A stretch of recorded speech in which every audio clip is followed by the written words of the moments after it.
Mga insidente ng pandurukot sa pamilihang bayan ng Mangaldan, Pangasinan tumaas ngayong Burr months ayon sa Poso. Narito ang report.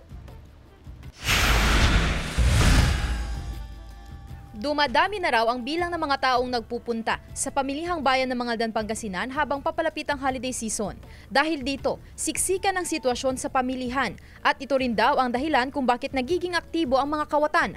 Ayon sa Poso, tumaas ang insidente ng pandurukot sa pamilihang bayan ngayong Burr months. Lalong-lalo na sa Sabado at sa Linggo ay talagang siksikan rito. Kaya ayusin natin, nagsaganon maiwasan yung madukutan, lalong-lalo na yung mga namamalengke dito na dumadayo.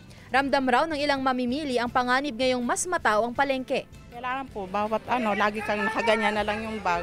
Tapos sisirado mo. Pag bibili ka, laging hawak mo yung pera. Regular ang pag-iikot ng pulisya at mga Poso enforcers sa pamilihan. Pinagbabawalan ng mga tinderang nakaharang sa daan. Bawal po sa gitna, ma'am, para maluwag po yung daanan at malayo sa mga snatcher.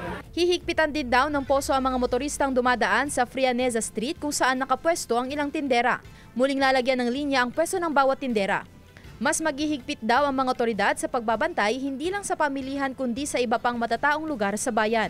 Payo rin ng PNP sa mga mamimili, ingatan ang mga gamit upang hindi mabiktima ng kawatan. Avoid po yung mga distractions kasi po yun po isa sa mga modus operandi nila, yung distract, yung mga biktima nila. Sandy Salvacio, One North, Central Luzon.